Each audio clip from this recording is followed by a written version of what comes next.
네, 안녕하세요. 전진명입니다. 지금부터 법률저널 전국 모의고사 제6회 시작하도록 하겠습니다. 해설 강의 같은 경우에는 이제 다다음 주면 시험이기 때문에 가급적이면 많은 문제를 일일이 다 다뤄드리려고 하고요. 전체를 다 봐드리진 못하지만 그래도 10문제 정도는 봐드리려고 하도록 하겠습니다. 첫 번째 문제 한번 볼게요. 다음 글에서 알 수 있는 것은 이라고 되어 있고요. 이런 경우에는 일치부합 더하기 추론인 경우가 많습니다. 그래서 알 수 없는 것들인 거나 아니면 틀린 거를 배제를 하고 이제 맞는 말이거나 아니면 추론 가능한 범위의 것들을 골라주시면 되겠죠. 첫 번째 문장을 보시면 사람들은 언어 본능이라는 것을 가지고 태어난다고 합니다. 자, 언어 본능이라는 말을 뜯어서 보면은 본능이라는 단어는 타고 태어나는 어떤 타고 태어나고 처음부터 가지고 있는 내재된 어떤 속성을 의미를 하죠. 언어에 대한 그런 본능을 가지고 있다라는 말은 굉장히 유전적인 요소들, 생물학적인 요소들을 이야기를 할 거고 그 부분에 대해서 유전체 어딘가에 어느 기능을 담당하는 유전자가 있을 것으로 생각할 수 있다라고 말을 하고 있습니다. 이것에 대해서 가계의 유전자 된다는 것을 밝혀냈고 이런 단순 언어 장애에 해당하는 것들이 K라는 약칭으로 불렸다고 해요. 그래서 이 K라는 어 이제 약칭으로 불린 가계의 사람들이 어떤 유전자에 문제가 있는가 이걸 쭉 검토를 해봤더니 7번 염색체의 짧은 다리 쪽에 있다는 사실이 드러났다고 합니다. 그리고 2001년에는 FOXP2라고 이름을 붙여놓고 아미노산 715개로 이루어진 전사 인자를 암호화하고 있었다. 이렇게 이제 정보를 전달하고 있네요. 이게 무슨 소린지는 여러분들이 이해할 필요는 없어요. 어떤 유전자가 있고 그걸 구성하고 있는 아미노산이라는 게 있고 그게 이제 뭔가 암호화를 하고 있었다. 네. 그리고 전사 인자에 대해서 밑에 설명이 살짝 나와 있는데 요 밑에 선지에서 물어보면 기억하면 될 것 같고요. 그래서 언어 장애가 있는 사람들은 쌍으로 있는 FOXP2 유전자 중에 하나의 돌연변이가 있었다. 그렇다면은 언어 장애는 FOXP2의 돌연변이에 의해서 나타나는 거라고 볼 수 있겠죠? 전사 인자의 돌연변이가 있어서 발현되지 않으면 혀와 입의 움직임을 정교하게 조절하는 운동신경이 정상적으로 만들어지지 않는다. 자, 운동신경이 정상적으로 만들어지지 않아서 말을 못한다라고 하네요. 그래서 언어장애를 보이는 사람들은 553번째 아미노산이 아르기닌 R에서 히스틴 H로 바뀌어 있었다라고 말을 하고 있습니다. 하나만 바뀌어도 전체적인 게 다 달라질 수 있는 그런 내용이란 거죠. 그래서 입과 혀가 움직이는 시점이 서로 맞지 않아서 소리가 제대로 나오지 않는 그런 상황이 되고 소리 미면 차이를 구분하거나 문장 부호를 이해하는데도 어려움을 느꼈다라고 합니다. 자, 그러면 선제를 볼게요. FXP2 유전자가 암호화한 전사인자의 553번째 아미노산은 성별에 따라서 다른 거였나요? 아니죠. 이건 성별에 따라서 달라지는 것이 아니라 이 본문에 있었던 것처럼 이 KE 가계에서 KE 가계의 사람들에 한해서 달라질 수 있는 어떤 것이었던 거고요. 성별에 따라서 다르다는 표현이 잘못됐다 하고 지워주시면 될 것 같습니다. 그리고 레너버그에 따르면 단순 언어 장애가 있는 경우 언어 생활에 어려움을 겪으며 이러한 특성은 항상 가계에 유전된다라고 되어 있는데 이게 이제 포인트를 잘 잡아 주셔야 되는 부분은 이거예요.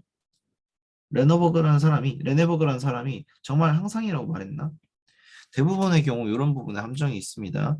레네버그는 위에서 부문에 따르면 절반 정도가 언어 장애를 보였다고 말했는데요. 이 말만 보셔도 항상은 아닐 거다라는 생각이 드시죠? 1번도 아니고 2번도 아니다. 다음 3번 선지에서 K2 가계 구성원 중 언어 장애가 있는 사람들은 FOXP2 유전자가 암호화한 전사 인자의 개수가 보통 사람보다 적다라고 되어 있는데 개수가 적냐를 봐야 되는데 돌연변이가 하나 있을 뿐이죠. 돌연변이가 하나 있을 뿐이고 개수에는 차이가 없다. 개수에는 차이가 없다라는 게 본문에 나와 있는 내용이고요. 네 번째에서 K 가계 구성원 중 언어 장애가 있는 사람들은 발음기관의 움직임에 문제가 있으나 문법을 이해하는 데는 어려움이 없었다라고 되어 있는데 이거는 이 맨 마지막 문장에 나와 있는 거예요. 여러분들이 글을 다 볼 때는 문단별로 어떤 핵심 내용들을 나누셔야 돼요. 첫 번째 단락에서는 언어 본능에 대해서 이야기를 하면서 단순 언어 장애에 대해서 소개를 하죠. 그러니까 이제 K 가계랑 유전자에 대해서 언급하기 위해서 밑밥을 깔아두는 겁니다. 이 밑밥을 다 깔아준 다음에 이 단순 언어 장애가 자주 발생하는 K2 유전자라는 K 가계라는 걸 말을 해주고 이 K 가계의 사람들이 가지고 있는 특징이 F4XP2라는 유전자에 문제가 있다. 유전자에 에러가 있다라는 걸 보여주고요. 그 다음에 그게 어떤 방식으로 나타나는지 현상들을 제시를 하고 있죠. 이런 현상들이 나타나는 부분들이 맨 마지막 문단에 있기 때문에 문법을 이해하는 데는 어려움이 있다, 없다 이런 걸 따질 때도 맨 마지막 문단을 봐주셔야 됩니다. 이렇게 해주시면 간단하게 4번도 지워줄 수 있을 것 같아요. 다음 5번 선지에서 K2 가계 구성원 중에서 언어 장애가 있는 사람은 F4XP2 유전자가 암호화한 어떤 단백질의 553번째 아미노산이 히스틴인 것이다 되어 있는데 이것도 제가 밑줄 그었던데 정확하게 나와 있죠. 답은 5번 이렇게 골라주시면 되겠다. 자, 문제 어렵지는 않으셨을 것 같아요. 전 글을 읽을 때는 지문의 구조를 여러분들이 잘 파악해 주시는 게 무엇보다 중요하다라고 말씀드리고 싶습니다. 자, 2번 문제 자주 나오는 법조에서는 자주 나오는 형태의 문제고 사실 7급에 올해도 나올 것인가에 대해서 확신은 할 수가 없는 형태의 문제죠. 사원 판단에서 나오는 규정 형태의 문제들을 대화 형태로 재구축을 해서 보여주는 문제고요. 언어 논리와 상황 판단의 중간에 있는 문제라고 생각을 하시는 게 좋은 그런 형태의 문제입니다. 그래서 이런 문제를 풀 때 화작문으로 접근을 하면 굉장히 난이도가 높은데 그냥 상황 판단 문제다라고 생각을 하고 풀어주시면 상대적으로 쉽게 풀 수 있다는 거 기억해 주시면 좋을 것 같습니다. 자, 답을 볼게요. 관내 땡땡 아파트 정문 앞 도로에 대해서 교통안전 대책을 마련해달라는 민원이 제기되었다라고 하면서 교통안전 대책을 마련해달라는 민원에 대해서 우리가 답변해야 되는 걸 알 수가 있죠. 그래서 요청한 내용에는 과속 단속 카메라 및 과속 방지턱 등의 교통안전시설 설치 등의 내용이 있었다. 이걸 해야 되냐 말아야 되냐를 물어보겠죠. 당연히 이유가 필요할 거고요. 이유에 대해서는 곡선도로라서 차량 출입 시 시야 확보가 곤란하다. 과속 차량이 많아서 사고 위험이 높다. 뭐 이런 것들을 이야기하면서 네, 과속 단속 카메라 같은 경우에는 특성이 중요하다. 그래서 과속 단속 카메라가 오히려 교통사고 발생의 원인이 될 우려가 있다고 하네요. 자, 이건 무슨 말일까? 이제 곡선도로라고 했을 때 여기서 과속 단속 카메라 때문에 갑자기 속력을 줄이게 되면 뒤쪽에서 따라오던 차가 뭐 사고 날 수가 있다. 뭐 이런 말인 것 같죠. 그리고 설치를 위한 기초공사도 어렵다고 하네요. 그럼 과속 방지턱이라도 하면 어떨까라고 이야기를 하는데 과속 방지턱 같은 경우엔 간선도로 및 보조간선도로에는 불과하고 제한속도 30km 이내 도로 구역에만 가능한데 40km의 보조간선도로이기 때문에 모두 현재는 안 되는 거죠. 그래서 간선도로에서 일단 하나 빼고 제한속도를 조정하면 어떨까라고 이야기를 하고 있어요. 이런 부분에 대해서는 당연히 심의가 필요한데 이런 심의에 대해서 조속히 추진해 보겠다라고 했으니까 이런 거를 전달해 줘야 되겠다. 심의를 하겠다. 네, 이런 내용들이 있겠죠. 그러면 그거에 더해서 어떤 조치가 하나 더 있냐? 도로 반사경도 설치하겠다라고 했어요. 자, 그러면 이제 민원인이 요청한 내용을 크게 보면은 감시 카메라나 아니면은 방지턱 설치인데 방지턱 설치를 위해서는 이 심의가 필요한 거죠. 그럼 이 심의에 대해서도 진행을 할 거고 여기에 더해서 일단 반사경을 설치를 해서 해두겠다라는 말을 했습니다. 그리고 감시 카메라에 대해서는 재반 여건상 불가능하다. 이렇게 말을 하고 있죠. 이런 내용들을 이제 포섭해 줄 수 있는 어떤 내용들이 선지에 있으면 될 것 같아요. 자, 그러면 1번은 뭐 말도 안 되는 소리 같고요. 2번은 이제 과속 방지턱을 설치하는 것이 어렵냐. 이렇게 보면 사실 좀 말은 돼요. 말은 되는데 핵심적인 내용은 아니죠. 방지턱 같은 경우에는 심의도 할 거다. 어떤 절차를 진행하겠다라고 이미 의리 말을 했는데 그냥 어려워요 라고 말하고 끝내면은 조금 애매하겠죠. 그다음에 3번은 뒷부분이 완전히 말이 안 되는 거고요. 4번 선지에서 과속 단속 카메라랑 과속 방지턱의 설치는 어렵지만 하향, 조- 하향 조정하겠다. 이 부분도 좀 말이 안 되는 것 같죠.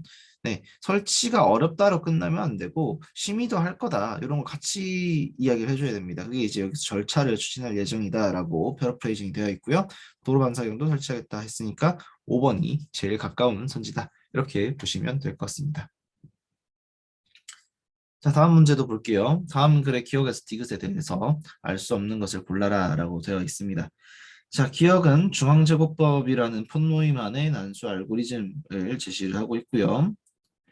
난수라는 건 원래 무작위의 수를 의미를 하는 건데 당연한 이야기지만 난수를 만들 때 무작위로 만들어줄 수 있는 어떤 규칙 같은 것들이 있어야 되는데 그것 자체도 사실은 어떻게 보면 규칙성이 있는 거죠. 그래서 우리가 일반적으로 쓴 난수표라고 하는 것들은 나름의 난수적 성질을 가지고 있지만 완벽한 난수는 아닌 경우가 많습니다. 그래서 이 중앙제곱법이라는 걸 이용을 해서 난수를 만드는 방법을 체크를 하는데 어, 임의의 수를 제곱한 다음에 나온 수의 가운데 중에서 일부분을 제곱해가면서 난수를 만드는 방식이다라고 되어 있습니다. 그리고 시드값을 제곱한 뒤에 양 끝에 숫자를 하나씩 떼고 남은 수를 계속 제곱하는 것이다. 예를 들어서 뭐 A, B, C가 있다면은 A, C를 떼고 B 제곱을 해준다. 뭐 이런 내용이겠죠.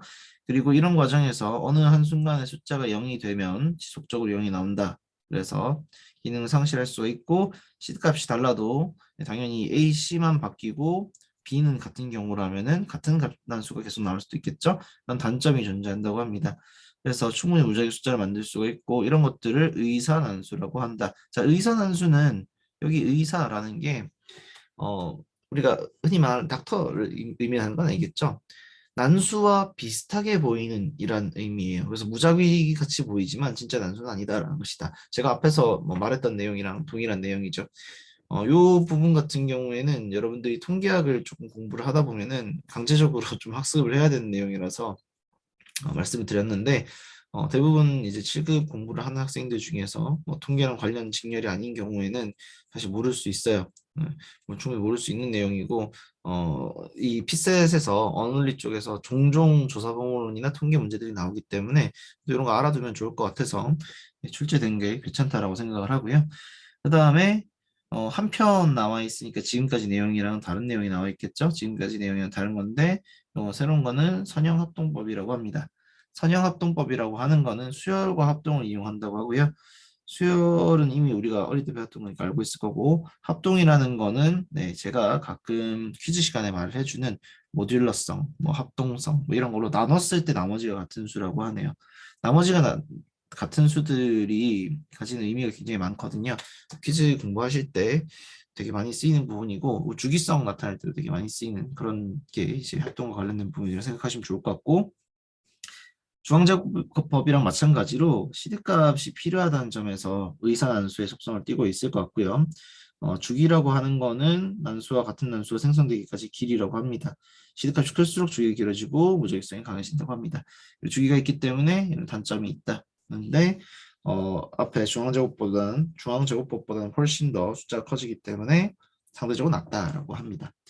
그다음에 1997년에 메르센 트위스터라는 난수 생성기가 나왔는데 메르센 소수라는 거는 뭐 메르센이 만든 거래요. 그래서 2의 거듭 제곱에서 1이 모자라는 수를 메르센 수라고 하고 그 중에서 이제 소수인 거를 메르센 소수라고 한다고 합니다. 그래서 이걸 주기로 잡아서 알고리즘을 만들었을 때 메르센 트위스터라는 게 나온다고 하네요. 그러면 예를 들어 보자. 메르센 소수에 해당하는 게 뭐가 있을까요?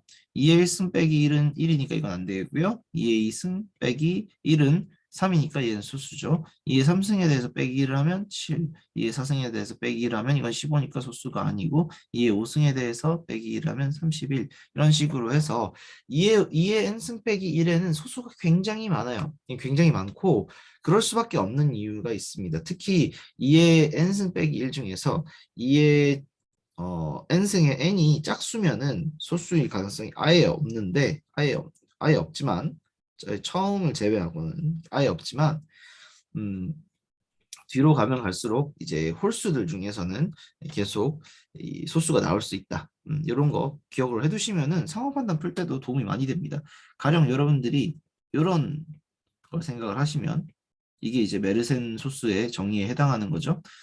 그러면 2k 플러스 1, 뭐 2k 마이너스 1이다. 이런 식으로 됐을 때, 죄송합니다. K가 0이면, 그러니까, K가 0이면 당연히 2가 될 거고요. K가 1이면 3이 되겠죠. 이 경우까지는 괜찮은데, 그걸 넘어가면 어떻게 돼요?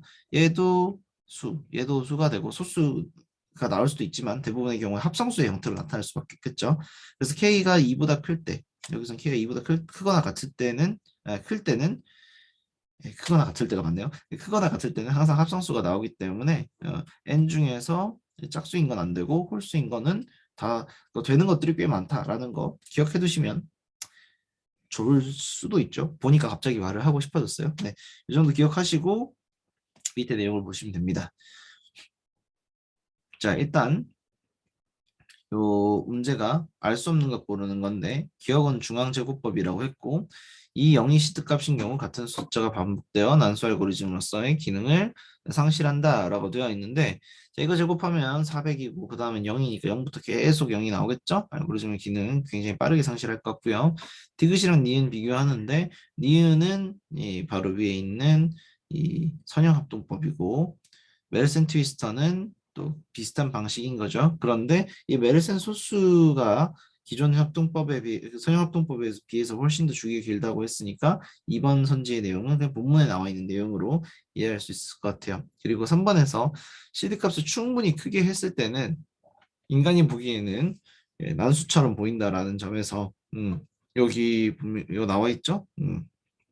사람의 눈으로 규칙을 찾을 수 없을 정도로 주기가 길어진다. 두 번째 문단에 나와 있죠. 이 내용 때문에 니은과 디귿은 사람의 눈으로 규칙을 찾을 수가 없다라고 말을 해도 될 것 같아요. 니은이 사람의 눈으로 규칙을 찾을 수 없으면 더 복잡한 디귿은 당연히 규칙을 찾기가 어렵겠죠. 더 어렵겠죠. 3번 맞는 말이다. 4번에서 니은은 디귿에 비해서 주기가 짧지만 니은이 현재 프로그램에서 더 많이 응용된다라고 돼 있는데 현재 대부분의 컴퓨터에서 니은을 이용한다고 돼 있으니까 이 말도 맞는 말이겠죠. 5번에서 기억, 니은, 디귿은 모두 시드값이 커질수록 주기가 길어진다 돼 있는데 기억 때문에 일단 배제가 돼야 돼요. 기억은 제가 아까 이런 말씀을 드렸어요. A, B, C 이런 형태의 수에 대해서 제곱을 한다라고 했을 때 중앙제곱법을 쓴다라고 했을 때 양끝을 떼기 때문에 B만 같으면 이 A, C가 여러 가지 바뀌어도 괜찮다. 동일한 값이 나온다라고 했어요. 그러면 물론 처음 시작 수는 조금 다를 수 있어도 크기에 따라서 차이가 없는 주기들 뭐 위에 1번 선지에 나와 있는 것처럼 20이 있다라고 했을 때 20과 90이 둘 다 제곱했을 때 동일한 결과를 만들어낼 수 있다는 거. 90은 안 되겠네요. 죄송해요. 300, 32 이렇게 30이 정확히 똑같은 주기를 만들어내게 된다는 점에서 시드값이 커질수록 주기가 길어진다라고는 절대 말할 수 없겠다. 적어도 기업 때문에 5번 선지는 안 되겠다. 이렇게 지워줄 수가 있겠습니다. 이렇게 풀어주시면 될 것 같아요. 자, 4번 보겠습니다. 다음 글에서 알 수 없는 것은 이라고 되어 있고요. 차의 종류는 매우 다양하다라고 되어 있어요. 차의 종류는 매우 다양하다. 이렇게 되어 있고 그러면 이 다양한 종류의 차들 다 이야기하겠죠? 그럼 우리가 이미 알고 있는 것들은 뭐가 있을까? 적어도 홍차, 녹차는 알고 있죠. 홍차, 녹차는 알고 있어요. 그 이상의 어떤 차들은 모르지만 적어도 홍차, 녹차는 나올 거다라고 생각을 하면서 봐야 되는데 6대 다류 분류법이 있다고 합니다. 아, 그러면 6가지가 나오겠구나. 그리고 한 가지 찻잎에 대해서도 가공을 달리하면 확연한 차이를 나타낼 수 있대요. 그래서 녹차, 백차, 황차, 청차, 홍차, 흑차 이렇게 6가지로 나눌 수 있다고 합니다. 이 기출문제에 폴리페놀과 관련해서 문제가 나온 적이 있어요. 그 5급 원리 아마 20년인가 19년인가 뭐 그 정도에 나왔었던 것 같은데 이 문제는 이 기출문제랑 관련이 있기 때문에 여러분들이 좀 더 편하게 읽을 수 있어야 된다라고 생각을 합니다. 그래서 이 차에는 폴리페놀이라는 성분이 있고요. 가공 과정 중에서 산화요소를 만나서 다른 성분으로 변화하는데 이게 이제 발효다라고 합니다. 우리가 처음에 잎을 따면 당연히 초록색이겠죠? 얘를 발효시키는 과정에서 갈색으로 변하고 홍색이 되는 뭐 그런 거라고 보시면 돼요. 그래서 기본은 20에서 70%. 죄송해요. 기본은 녹색, 20에서 70% 발효시키면 청차, 황색, 홍색, 완전히 발효한 홍차는 홍색 이렇게 말을 하고 있네요. 여러 가지 이야기를 하네요. 청차가 황색과 홍색이라는 말이겠죠? 말이 조금 애매했는데 녹차는 녹색 그리고 청차는 황색과 홍색 홍차는 홍색 이렇게 나눠주면 좋을 것 같고요. 녹차는 생야배 이런 거 증기를 쪄서 활동을 멈추게 하기 때문에 색깔이 유지가 된다고 하고요. 그다음에 맛이 매우 깔끔하고 뭐 이렇다. 이 내용들 다 외우면 안 되죠. 아, 녹차는 여기 나오는구나 하고 넘어가면 되고요. 청차는 우롱차라고 하네요. 청색이라서 그렇다. 우롱차 맛있죠. 그다음에 홍차는 찻잎을 완전히 발효시킨 뒤 건조시킨 것이다. 그리고 흑차라는 것도 있네요. 흑차는 일차적으로 발효시킨 다음에 다시 물을 뿌리고 쌓아서 2차 발효까지 한 것이다. 그래서 과일향에 가까워진다라고 합니다. 뭐 이 정도 보고 그냥 선지로 내려가시면 돼요. 뭐 내용 다 외울 거 아니니까요. 이 정도 간단하게 보시면 되는데 제가 생각해도 그래요. 선지들이 1번부터 4번까지 다 5번인 건 조금 그렇지 않나 싶은데 그래도 뭐 문제 푸는 거에 있어서 이 선지가 일정하게 배분된다고 뭐랄까 선지의 패턴이 있다라고 해서 거기 말리면 안 돼요. 실제로 시험에서도 4번인가 연속으로 4개 나온 적이 있으니까 뭐 실전성 있다고 생각을 하시면 좋을 것 같고요. 동일한 찻잎에서 녹차, 홍차, 청차로 가공할 때 폴리페놀 함량이 가장 높은 차는 녹차다 되어 있는데 이건 명백히 맞는 말이죠. 이 본문에서 이쪽에 폴리페놀과 산화요소가 만나서 다른 성분으로 변화한다라고 되어 있기 때문에 기본은 폴리페놀이다. 그러면 발효를 안 시켰을 때 폴리페놀 함량이 가장 높아야 되겠죠. 그래서 1번은 맞는 말이고요. 그다음에 2번에서 청차의 달콤한 과일 향은 요청 과정 중에 형성된다 돼 있는데 제가 그냥 팍팍 넘겼잖아요. 청차에 대해서 읽을 때 20에서 70% 발효됐다라는 내용 말고는 알고 있는 게 없단 말이에요. 그러면은 당연히 청차 단락으로 넘어가서 봐야 되겠죠. 청차에는 이제 우롱차라는 말이 나와 있고요. 찻잎 색깔이 파란색이라고 하네요. 과일향이 좀 나는데 바구니에 넣고 흔들어서 찻잎의 세포막을 파괴하고 미세한 발효를 유도하는 과정인 요청 과정 중에 형성이 된다라고 되어 있으니까 이거는 요청 과정 중에 과일 향이 만들어지는 거 맞구나 하고 넘어가시면 되겠죠. 그리고 찻잎색과 찬물색은 다를 수 있다고 했는데 청차가 딱 그런 거죠. 찻잎색은 청색인데 찬물색은 홍차나 황차에 가까워진다라고 여기 본문에 보시면 황색과 홍색 이렇게 되어 있으니까 색 다를 수 있구나 하면 될 것 같아요. 그거 말고도 이제 뭐 블랙티도 이제 떼고 뭐라 그럴까 홍차잎은 블랙티라고 진한 홍색인데 찬물색도 홍색이고 뭐 이것도 조금 다르다라고 볼 수 있을 것 같고 뭐 이것저것 따져볼 수 있겠죠. 그리고 발효의 강도뿐만이 아니라 발효의 횟수도 차이 한계 영향을 미친다 돼 있는데 요거 2차 발효를 하는 흑차에 대한 얘기 같죠? 맞는 말이고요. 그다음에 녹차를 제외한 나머지에서는 과일 향이 난다라고 되어 있는데 일단 녹차는 과일 향이 나는지 안 나는지 몰라요. 여기 쭉 보시면 어린잎과 꽃향기만 나와 있으니까 안 나오는 것 같아요.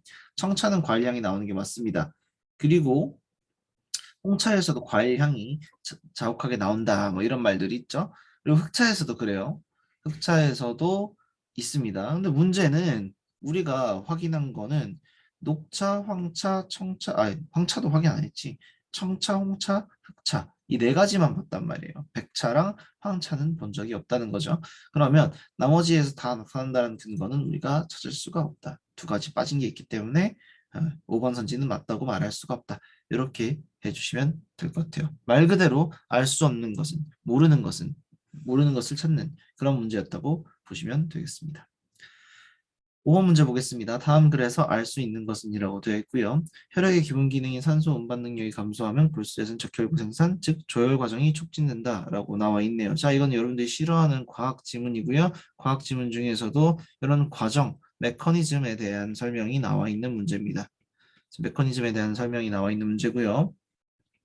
혈액의 산소 운반 능력이 감소해서 신장에 산소 공급이 감소하면 이라고 돼 있으니까 이런 부분들을 여러분들이 어떻게 표시를 할 거냐 생각을 해보시면 좋을 것 같아요. 혈액상의 산소 능력이 감소하면 신장의 산소 공급도 감소한다. 그럼 여기서 혈액으로 에리트로 포이어틴이란 걸 한대요. 이거 다 적긴 좀 그러니까 그냥 영어로 E라고 한번 쓰겠습니다.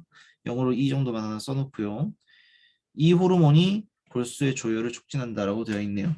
그래서 에리트로포이어틴이라는 게 골수의 조혈 과정을 촉진한다. 골수. 그러니까 결국은 뼈 속에 있는 어떤 이 성분이 골수인 거잖아요. 거기에다가 조혈, 그러니까 피를 만드는 과정을 촉진시킨다라고 보면 되고 뭐 본문 맨 앞에 체크했던 거랑 같은 말이죠. 이게 쭉 보면서 적혈구가 성숙 분화하도록 한다. 이게 이제 적혈구가 성숙 플러스 분화하도록 만든다라고 되어 있습니다. 그래서 적혈구수를 늘려서 산소가 충분히 공급되게 되고 이렇게 한다. 네, 이런 말들이 나와 있고요. 충분히 신장에 산소가 공급이 되면 에리트로포이어틴의 분비도 준다고 합니다. 그리고 출혈이 있거나 정상 적혈구가 과도하게 파괴되면은 속도가 많이 올라가겠죠. 그리고 만들어진 게 혈액으로 흘러들고 지나치게 왕성해지면 망상적혈구라는 게 만들어진다고 합니다. 망상적혈구라는 건 뭐라고? 성숙하지 못한 것. 음, 혈액이 만들어지는데 만들어지다 만 거지. 그런 것들이 혈액으로 유입이 되고 그런 경우엔 당연히 제대로 산소 운반 기능이 만들어지지 않았겠죠. 부족한 부분이 있을 겁니다. 거기에 더해서 운동을 하는 근육은 어쩌고저쩌고 해서 혈액 도핑이라는 게 새로운 개념이 나왔어요. 이 앞부분까지는 조혈 과정에 대한 설명이 나와 있고 어떤 이유로 인해서 혈액을 더 많이 만들게 되는가 그리고 혈액이 너무 많이 요구가 되는 경우에 어떤 문제점이 발생이 될 수 있는가 뭐 이런 말들이 나와 있고 그 뒤에 이제 혈액 도핑이라는 새로운 개념을 제시를 하고 있네요. 그래서 혈액의 산소 운반 능력을 증가시키기 위한 것이다. 그래서 혈액을 뽑아서 혈장을 선수에게 주고 적혈구 냉장 보관하다가 1에서 7일 전에 주입하는 거래요. 그래서 450ml 정도 혈액을 뽑아내고 혈장만 주입하면은 적혈구를 굉장히 많이 만들어내고 그렇게 정상 수준까지 회복됐을 때 다시 재주입해서 전부 다 적혈구 수를 증가시킨다고 합니다. 그리고 이런 경우에 유산소 운동량이 5에서 13% 증가를 하게 되고 이런 경우에 문제가 하나가 있다고 하죠. 경기 능력엔 향상이 되지만 혈액의 점성이 증가한대요. 점성이 왜 증가할까? 적혈구가 늘어나니까 끈적끈적해지는 거예요. 미숫가루 같은 것도 많이 풀면 많이 풀수록 끈적끈적해지죠. 뭐 이런 거라고 볼 수 있고요. 그 외에도 다른 방식의 혈액 도핑이 있대요. 다른 방식은 합성 에리트로포이어틴을 이용한 거라고 하고요. 이거는 이제 경기 능력을 향상시킬 수 있지만 사이클 선수들이 죽기도 했다. 뭐 이런 식으로 말을 하고 있네요. 뭐 이 정도 파악한 다음에 선지 보시면 될 것 같습니다. 1번 선지 보시면 혈액 도핑을 한 운동선수는 도핑하지 않은 경우에 비해 조직 내 산소 농도가 더 낮다 돼 있는데 더 높아야 되겠죠. 더 높게 해서 유산소 운동 능력을 끌어올리는 거니까 1번은 뭐 말도 안 되는 소리 같고요. 2번 선지에서 혈액 내 적혈구 수 증가는 운동선수의 유산소 능력 향상에 도움이 된다 돼 있는데 여기 적혈구 수를 증가시켜서 경기 능력 향상에 도움된다 돼 있으니까 맞는 말 같습니다. 답은 2번이겠고요. 합성 에리트로포이어틴을 이용한 혈액 도핑은 망상 적혈구를 이용한 도핑 방법이다 돼 있는데 망상 적혈구를 이용한다는 말은 여기 전혀 나와 있지 않아요. 물론 이게 어느 정도 뭐 유추의 범위 내에 있지 않느냐라는 말은 할 수 있습니다. 에리트로포이어틴이라는 것 자체가 과도하게 분비되면 혈액이 과도하게 만들어지고 그런 경우에 망상적 혈구가 만들어질 수 있기 때문에 합성을 넣었을 때 만들어질 수도 있지 않을까라는 생각을 할 수도 있는데 그건 과추정이에요. 우리가 이 방법을 쓰는지 안 쓰는지에 대해서는 본문에 언급되어 있지 않기 때문에 그런 걸 이제 예단하는 거는 굉장히 위험한 습관입니다. 그래서 3번은 안 되겠다. 그리고 헷갈리면 더 맞는 게 있는지 보세요. 얘는 틀릴 수 있는 요소가 없지만 이 3번은 충분히 반박할 수 있는 근거들이 있죠. 뭐 이런 것들은 피해야 된다. 다음 4번에서 정상 적혈구가 과도하게 파괴된 경우에는 신장에서 혈액으로 호르몬 분비되어 혈액 내에서 적혈구가 생성된다 있는데 정상 적혈구가 과도하게 파괴됐으면 당연히 뭔가 분비가 되긴 할 거예요. 근데 그럼 당연히 조혈 속도가 올라가긴 하죠. 근데 이게 신장에서 혈액으로 분비되는 것이 있긴 할 거고 그때 적혈구가 어디서 생성이 되는 걸 잘 봐야 돼요. 혈액 내에서 생성됐나요? 어, 조, 조혈세포라고 하면 여기서 바로 찾기 어렵겠구나. 골수에 있는 조혈세포가 돼야 되겠죠? 이게 어떻게 혈액이 되겠습니까? 혈액과 골수와 조혈세포와 뼈와 이건 다 다른 거잖아요. 여기서 혈액 내에서라고 말하고 있는 거는 잘못된 표현이다. 다음 5번에서 합성 에리트로포이어틴을 이용한 혈액 도핑이 자신의 혈액을 활용한 도핑보다 크게 향상시킨다 돼 있는데 자신의 혈액을 쓰면 5에서 13% 그리고 합성 에리트로포이어틴은 7에서 10%니까 어떤 경우에는 자신의 혈액을 활용한 혈액 도핑이 더 유리할 수도 있겠죠. 이것도 모른다 해서 답은 2번 이렇게 골라주시면 되겠어요. 음, 그 다음 문제 같은 경우에는 들어갈 진수를 알맞게 골라라라고 돼 있는데 뭐 이런 거는 굳이 제가 지금 할 필요가 없을 것 같고요. 여기 이런 거 문제 풀 때 좀 편하게 하고 싶으시면은 먼저 이런 거 대입해 보셔도 됩니다. 내용을 읽어보고 대입을 하는 게 당연히 좋긴 하겠지만 여기 요 글자들 이 문자들 보시고 기억 디귿 넣어서 말이 되나 검토해 보시고 보면 좋겠다. 물론 이 문제는 논리 문제예요. 약간의 논리를 띄고 있고요. 그 논리 기호화시켜서 풀어도 되고 그게 아니라 뭐 참거짓서의 형태로 그러니까 뭐랄까 진리표의 형태로 쭉 나열하거나 경우의 수의 형태로 나열해서 풀어도 돼요. 어떤 방식으로 풀어도 괜찮긴 한데 대입해서 말이 되는지 안 되는지 평가하는 게 조금 더 편하실 거예요, 여러분들한테는. 제가 이제 시험에서 문제를 푼다라고 하고 이것의 난이도가 7급이 아니라 5급 수준이라면 전혀가 조금 나중에 풀 것 같긴 합니다. 제 기준에선 6번 문제는 물론 이 문제 자체는 그렇게 어려운 게 아니지만 5급에서 나온다면 아마 넘어갔을 것 같아요. 그 정도 생각하시면 될 것 같고요. 7번 선지는 7번 문제는 이렇게 표현이 되어 있네요. 다음 글의 내용이 참일 때 반드시 참인 것은 되어 있으니까 밑에 건 다 참이라는 거고 반드시 참이다라는 표현이 있는 걸 보니까 경우의 수가 나눠질 수 있겠다. 이 정도 생각하시고 봐야 되겠네요. 자, 그리고 우리의 임무는 6명의 한국사 연구원을 선정하는 것이고요. 후보자는 총 9명이라고 합니다. 이 9명 중에서 6명만 되겠죠. 그리고 내용을 봤더니 고대사 전공자랑 고려사 전공자를 합쳐서 적어도 1명 이상 선정한다고 되어 있고요. 고대사 전공자랑 조선사 전공자를 합쳐서 5명 이상 선정할 수 없다고 되어 있네요. 그럼 뭐야? 4명까지만 뽑아라 라는 이야기죠. 여긴 4명까지만. 그다음에 고려사 전공자랑 근대사 전공자를 합쳐서 3명 이상 선정할 수 없다 돼 있으니까 2명까지 뽑을 수 있는 것 같습니다. 그리고 고대사 전공자를 1명 선정한다면 근대사 전공자는 2명 선정한다고 되어 있죠. 자, 그러면 봅시다. 만약에 고대사 전공자를 1명을 뽑아요.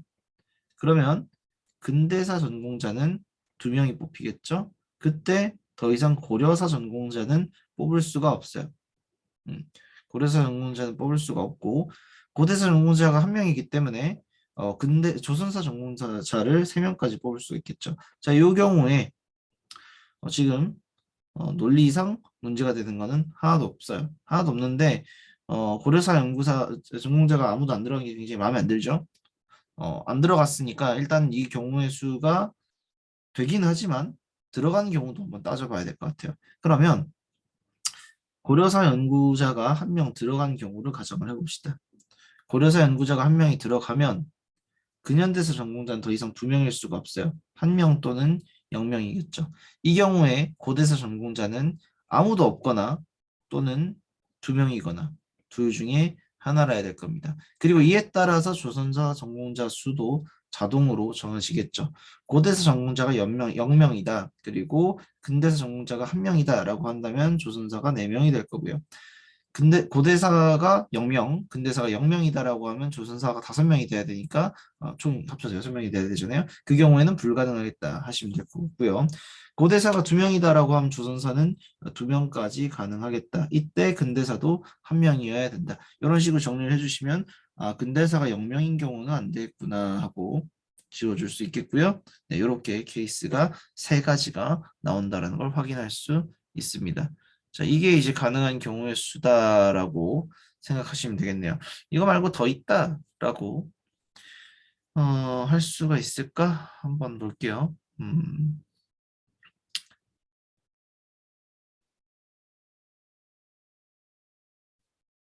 이것도 가능할 것 같네요. 고대사가 2명일 때 근대사가 2명이다. 이거는 제가 지금 안 적어놨는데 요거까지 들어간다라고 하면은 이 경우에는 고려산 0명, 조선산 2명. 네, 이렇게도 되겠다. 총 4가지 경우의 수가 있네요. 사실 마지막 거 못 찾아도 문제 푸는데 그게 무방할 것 같아요.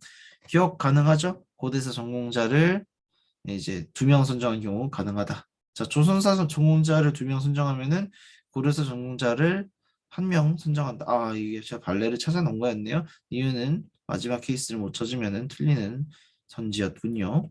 그 다음 디귿에서 고려사 전공자를 1명 선택하면 조선사 전공자는 4명이다 했는데 4명, 2명 가능하니까 디귿 틀렸습니다.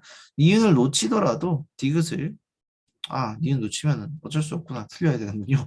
어쨌든 이런 문제들 푸실 때 제가 방금 푼 거를 좀 잘 따라 하려고 하시면 좋을 것 같아요.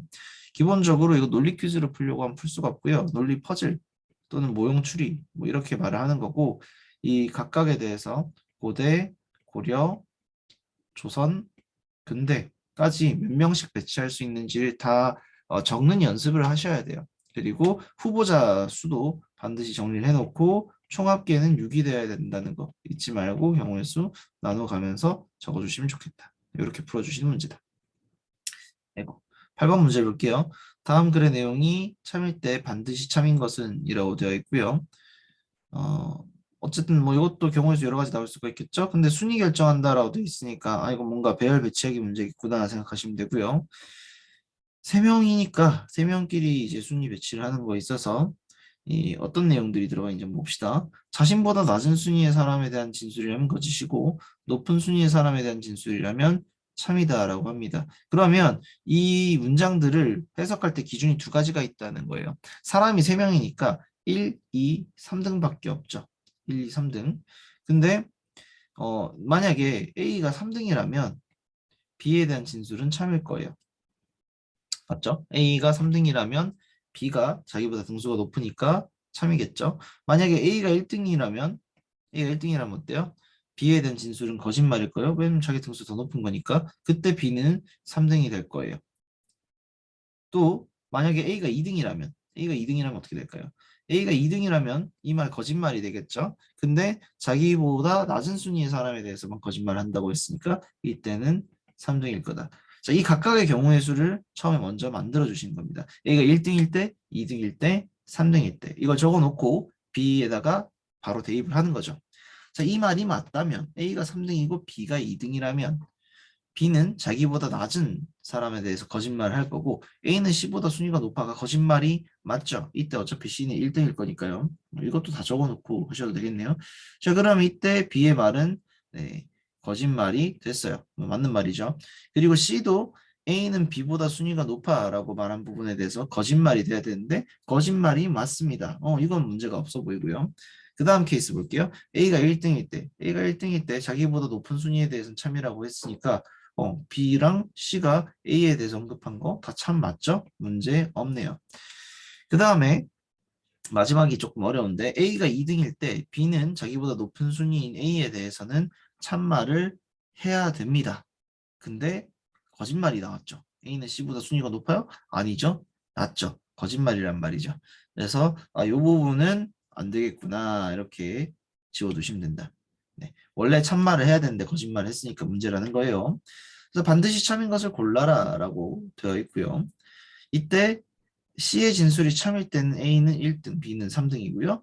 또는 B의 진술이 참일 때는 A가 1등 또는 C가 2등이고요. B의 진술이 거짓말 또는 C의 진술이 거짓말일 때는 A는 3등, B는 2등, C는 1등. 이렇게 경우의 수가 한정이 됩니다.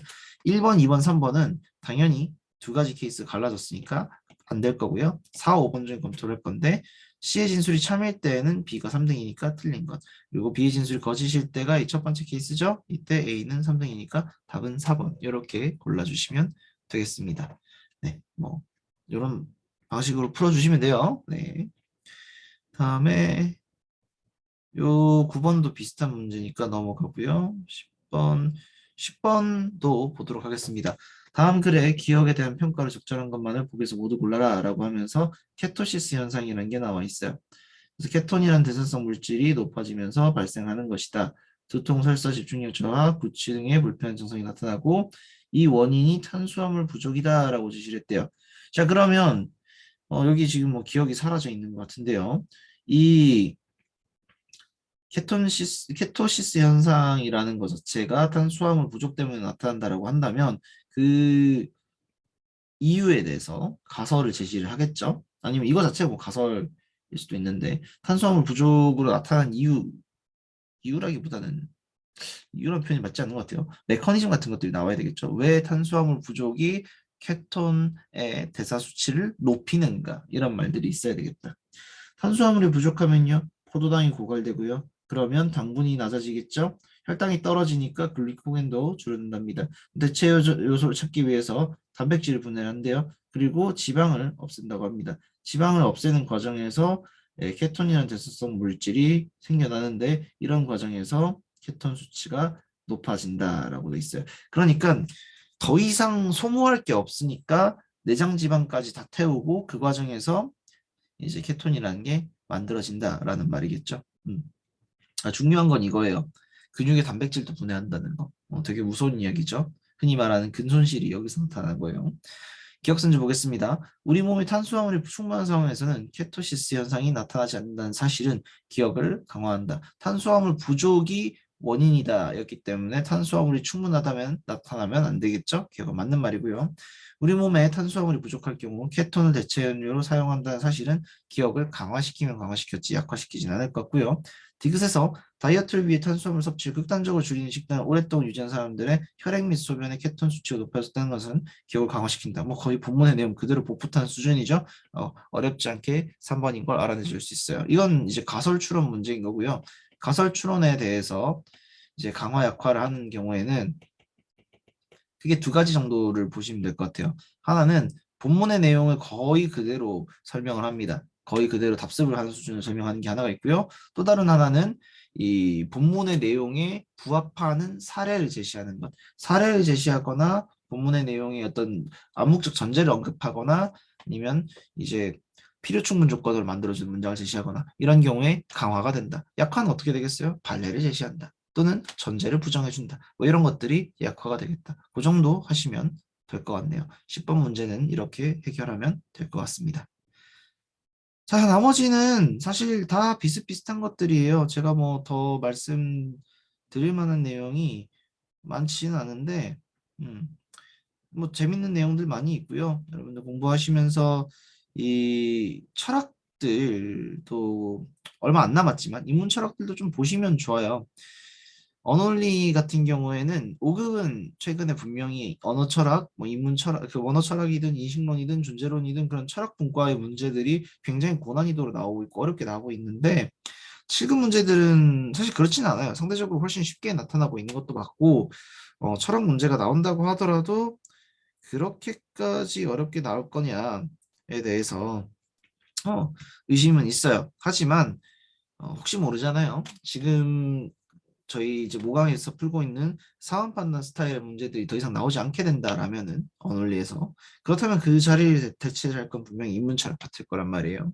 뭐 입증이니 뭐 이런 인관이 이런 내용에 들어가 있는 것들이 나온다고 했을 때 조금 많이 힘들 수 있어요. 실급 학생들한테 굉장히 많이 힘들 수 있기 때문에 그런 걸 검토를 할 필요가 있고 마지막 남은 시간 동안에 최근 5개년 5급 피스 문제들 풀어보시면서 인문철학 파트를 좀 꼼꼼하게 그 논리 철학이랑 인문 철학이랑 전부 다 해서 꼼꼼하게 검토를 해보시면 좋을 것 같다라고 생각을 합니다. 자, 일단 여기까지 문제 풀어드리고요. 네, 이제 상황 판단으로 넘어가도록 하겠습니다. 감사합니다.